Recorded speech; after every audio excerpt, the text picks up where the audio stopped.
متى سيعود سكان القصر الكبير إلى ديارهم؟ سؤال يشغل آلاف الأسر المرحلة إلى طنجة وتطوان والعرائش. واليوم يخرج محمد السيمو رئيس المجلس الجماعي ليكشف الحقيقة كاملة حول موعد العودة. في تصريح خاص أكد السيمو أن لجنة اليقظة كانت بصدد تحديد موعد العودة اليوم الاثنين، لكن التوقعات الجوية الجديدة والاضطرابات المنتظرة فرضت تأجيل القرار حماية للأرواح.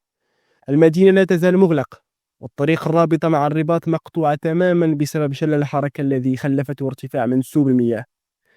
سيمو طمأن الساكنة بأن الفرج قريب، مشيرا إلى أن فرق النظافة والشركات يسابقون الزمن لتنظيف القنوات وفتح الطرقات، مع استمرار حالة استنفار القصوى في صفوف الوقاية المدنية وأعوان السلطة.